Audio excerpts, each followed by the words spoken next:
Hello. Hey, Good morning. How are you? I'm doing good, and you? Pretty Thanks decent. for willing to do this, Mr. Yeah. Sean Chiplock. Thanks for making the time for me. I appreciate it. Sure, it's always a pleasure. Because, by the way, I've been willing to finally meet you, just like I've met the other voice actors I've get to meet. Yeah, who else have you had a chance to interview so far? I get to meet Lex Lang, Steve Staley, Megan Hollingshead, and Wow. Lena Sherman, and so many other voice actors I've got to meet. And you, my friend, are out of all of them. Anyway, I have so many questions I've been willing to ask you. That's generally what leads to an interview, yeah? Tell me, how's it like being a voice actor in many animated shows?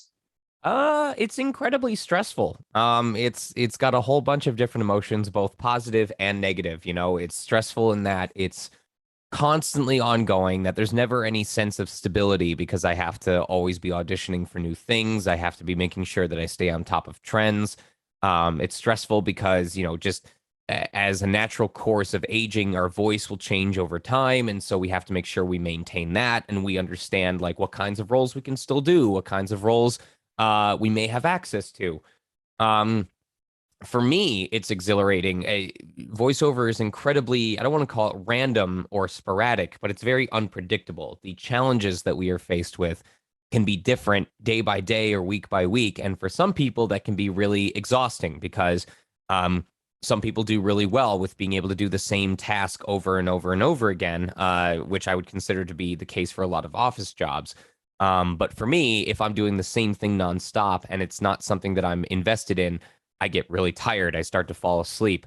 And so voiceover is a great way of keeping my brain alive and active because I don't know what to expect. But there's so many other ways I can describe it. It can be expensive, it can be freeing, it can be demanding, it can be flexible. It's really what you make it. It's one of those careers where you as the actor have to decide how much work you are willing to put in or how much you're looking to get out of the craft. And that's going to directly influence how much effort you have to put in to hopefully get some good ratio of output. So it's a lot involved, and it's something that each person has to explore for themselves and decide how they feel about it. I see. So, this is what you like being part of animated shows, which leads me to one important question. How did you get into voice acting?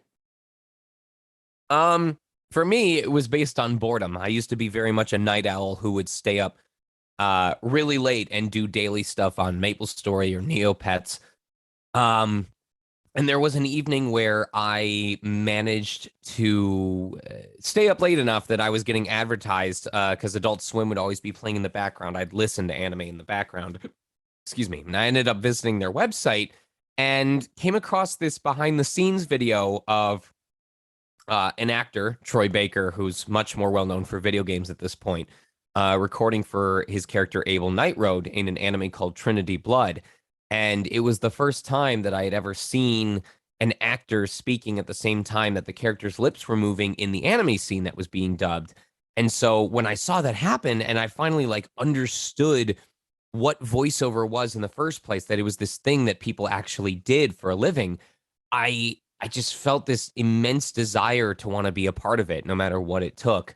And that's really just how it lingered. It's always been this mix of being proud of the work that I do and having this natural curiosity towards the industry, this excitement of what opportunities could come down the line a year from now, 5 years from now. Um, and that excitement is what keeps me invested. I never know what to expect, but I want to be a part of it all the same. I see. So this is why you got into voice acting. It was because of Troy Baker.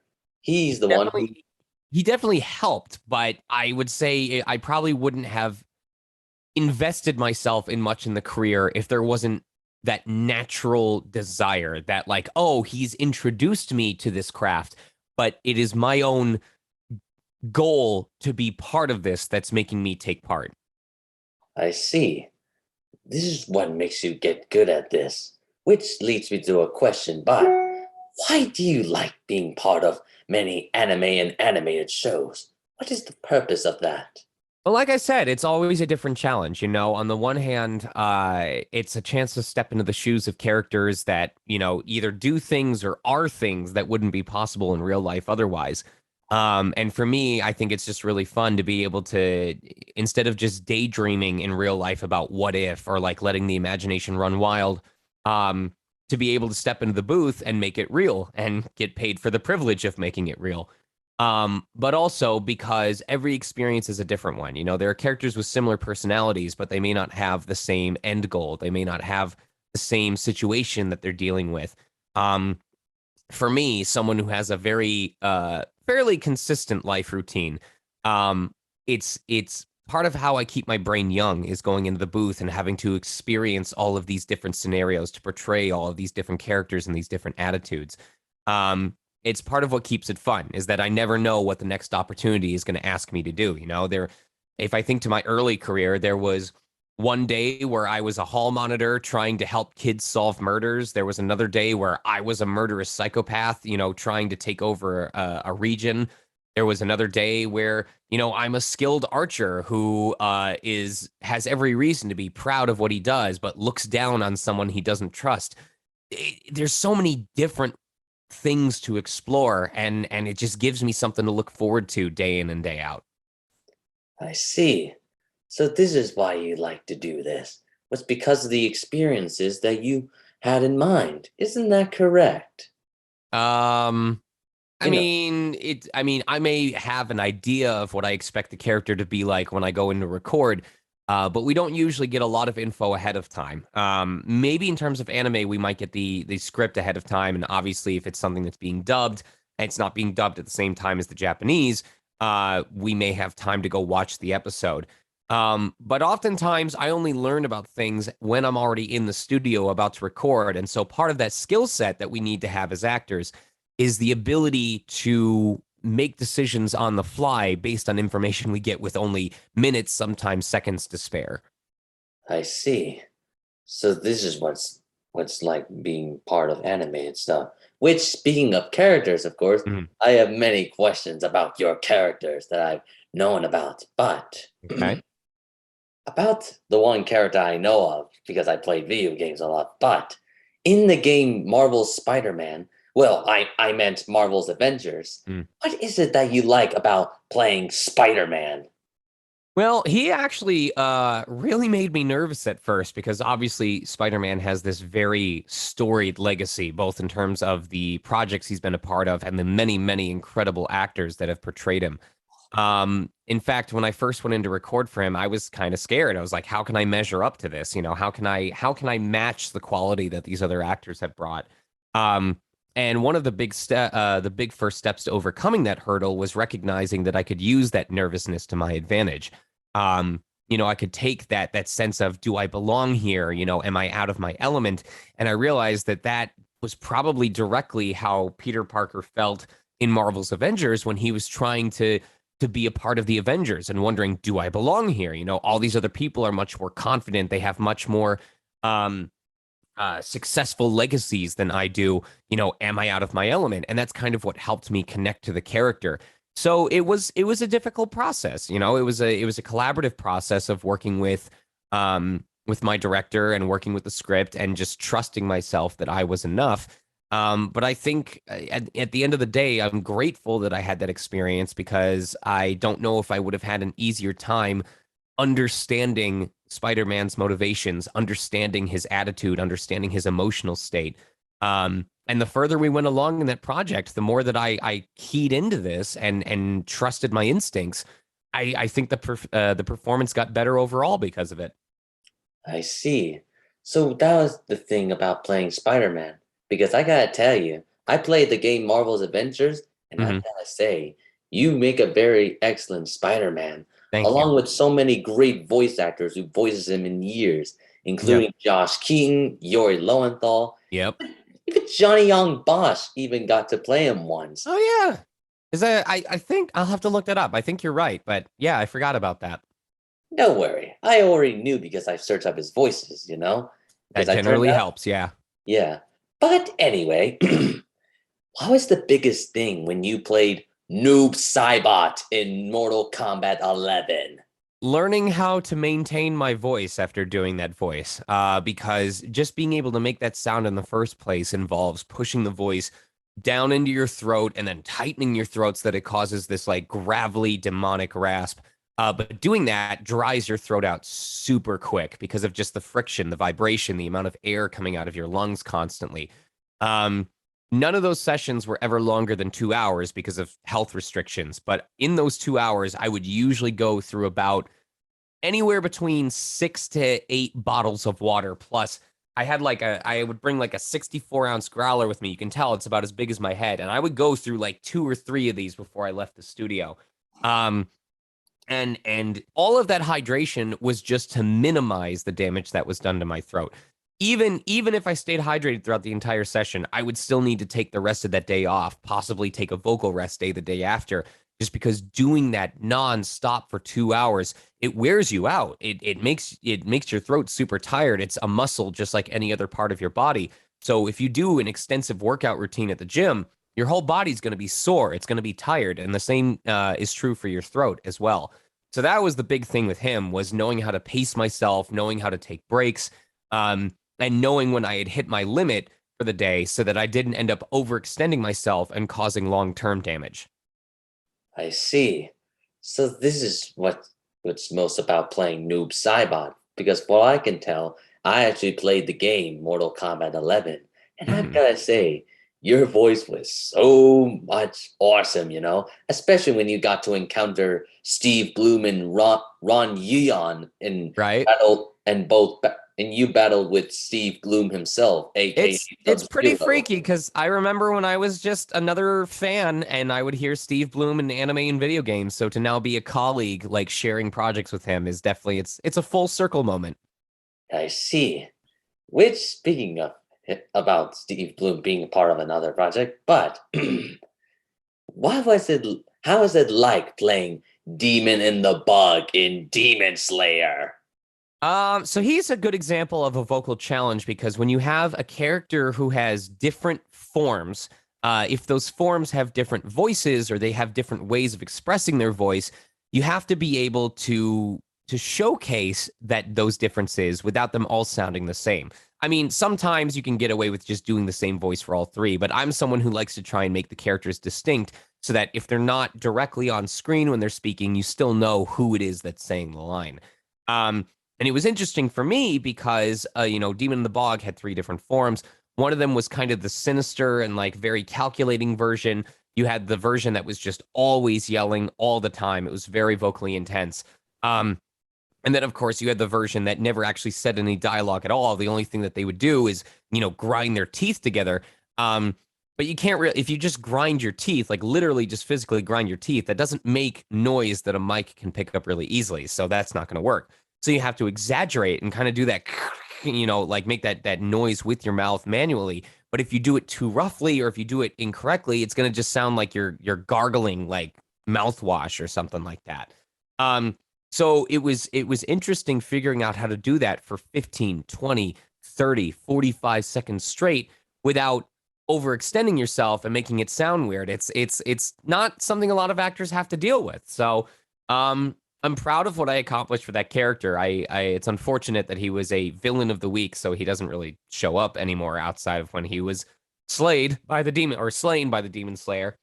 Um, but anytime I get a chance to play multiple roles within a single role like that, I look forward to getting to showcase my range and my skill set to audiences. I see. So this is what you like about being the character Demon Bug. The Demon in the Bug, I meant. Mhm. But because from what I can tell, you, Steve Staley, actually casted you good in it. Yeah. Because all I You got to know, trust the directors that they understand what the client is looking for and what they think would be a good fit. So it is a collaborative process. I see. Which, speaking of casting, what was your favorite thing about being part of the anime show called One Punch Man? Man, so I'll be honest, like One Punch Man was far enough ago that I have a little trouble remembering my involvement in that. I know that I was eyelashes. I know that I was this dude with a pineapple for a head. Um, Especially when it comes to shows like that where like everyone has a different power, whether it's One Punch Man or My Hero Academia. It can be interesting to explore those different powers. Like, are these powers useful? Is it more of a gimmick? Is it for comedic purposes? Is it for dramatic purposes? And I know that my roles in One Punch Man were more of a supplementary role. They were more designed to help establish the universe, to help set up the scene so that the main characters could have their time in the spotlight. So I'm not bothered that my roles were smaller. I understand that it was meant to help guide the plot along, but I still had the opportunity to be a part of that world and to get to portray people that had unique quirks. So it's about, even with smaller roles, it's about finding the things that you can have fun with, finding the things to cherish. Um, and I think that's really important to staying humble in this industry and not like succumbing to jealousy or being like, oh, well, this role wasn't that interesting because it wasn't a big one. Any chance I get to get paid to pretend to be something else, I try to enjoy that event and experience it. I see. So this is what your thing about being part of One Punch Man. From what I can tell, you actually play very good characters in it. Because you were along with Amari Williams and Laura Post, And I've gotta say, that was pretty excellent. You interacting with Max Middleman, which which you actually made me laugh, of course. I'm glad. Yeah. Generally, being able to be hired in the future depends on doing well in the jobs that I currently have. So it is definitely my goal to wow audiences and to make my clients happy each time I work. Well, that's very good to hear. But anyway, what was your favorite part about being part of the video game called Genshin Impact? Genshin Impact, yes. So Genshin was something that blindsided me. I had no idea it was going to be as popular as it was when it first released. In fact, I don't. There was one point where I was worried whether I might get in trouble because of how similar it looked to other games. But now I know that it's not something I have to be concerned about. Um, Prior to Genshin Impact, obviously Breath of the Wild was the big popular thing. A lot of people knew me for Revali, but as soon as Genshin came out and it was picked up on by the young teenager crowd, um, Diluc just stole the entire spotlight with popularity. And it's something I've come to accept. I'm very open with the community about the fact that I don't play the game because I already have other gotcha style games that I'm very invested in. But they're very understanding. We've still managed to have a lot of fun. And I just find it exciting that there is a way that I can be in touch with younger generations through a project that they like overwhelmingly. Um, and it gives me an opportunity to help be a good role model and hopefully an inspiration to these younger people, many of whom may also be interested in getting into voice acting. So, even though I don't have the opportunity to get invested in the game itself and understand the terms and the references and the backstories that people are experiencing, I still like that it gives me the opportunity to have face-to-face interactions with younger fans and show them what it's like to be a part of my industry and try to bridge that gap between professionals and their fans. I see. So that's what you like about being part of Genshin Impact. But speaking of, you mentioned something about Breath of Wild. That's the question about it is how is it like playing your character in Breath of the Wild? Similar to Demon in the Bog. In that case, I was playing three different characters. Actually, three entirely different characters, not just three forms of the same character. Um, I was obviously very nervous about the fact that there was going to be a first-party canon-voiced Zelda game, considering how mocked the CDI games were. And I had my own moments of, am I good enough for something like this? Do I deserve this opportunity? Um, but I'm very proud of what I accomplished. I'm very proud that on the first canon voiced Zelda game by Nintendo that I got to portray three entirely different roles and showcase that much of my range. And as I continued getting to come back for them for DLC, for Age of Calamity, I grew more comfortable in those roles, and I was able to trust that yes, you are good enough. You love these characters. You're going to give them the respect that they deserve. Um, And it was for the time that it was popular, it was overwhelming in both a good and a bad way, you know. I was super stressed out about whether I'd done a good enough job, but the fan response has been overwhelmingly positive. There are lots of people that have told me about how meaningful it was for them to have that game in their lives. And it's something that I cherish, you know. I had no idea when I moved out to California that this was going to be an opportunity that I might have. And I'm just grateful that I was willing to trust myself enough to rise to the occasion and make the most of it. I see. So that was the thing about you being part of the Legend of Zelda Breath of the Wild, because, to be honest with you, I kind of understand everything you told me. And I'm very glad you told me this. Because Yeah. all I know is that I needed some lessons from some voice actors. Even you, my friend. By the way, speaking of that, what do you actually like to do before you became a voice actor? Oh man. Well, that's part of why I'm grateful for discovering voice acting is because it actually gave me a purpose in life, something that I wanted to do or study for 4 years right before I was about to enter college. Um, Prior to that, I dabbled in, if we wanted to go back as young as being a young kid, I wanted to be a firefighter or an astronaut or a dinosaur, like literally a dinosaur. I was interested in one point at becoming a vet because I always knew that I loved animals and I wanted to work with them. But I also learned that I don't handle stuff like blood or, body injuries very well. And being a vet meant I would have to deal with a lot of that, including if animals weren't able to make it and I had to help them pass on to wherever they go after they pass away. And I couldn't handle those emotions very well. So I was like, okay, maybe that's not for me. Um, so outside of that, I kind of let video games take over my life for a while. I just knew that it was something that interested me.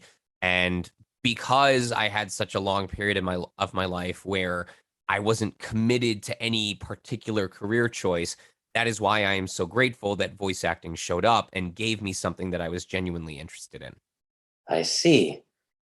Well, it is such an honor to finally meet you, Sean Chiplock, No aka No problem. Saibot, and I'm very glad I got you into this. Yeah, I'm glad that I could make the time for it. I know that the schedule's been picking up slowly. Yeah, I hope that I was able to give you some answers that gave you some insight into the industry. And it sounds like it's something that you're interested in pursuing yourself, if not as an actor, then at least as a casting director of sorts. of course. Um, so all I can say is continue to do your research. Just do not be afraid about learning or I don't know how to say over studying. It's always worth learning more than you think you need to know because then it'll give you a better idea of how to handle the next steps. Um, but yeah, I thank you for making the time for me today. Okay, that's very good.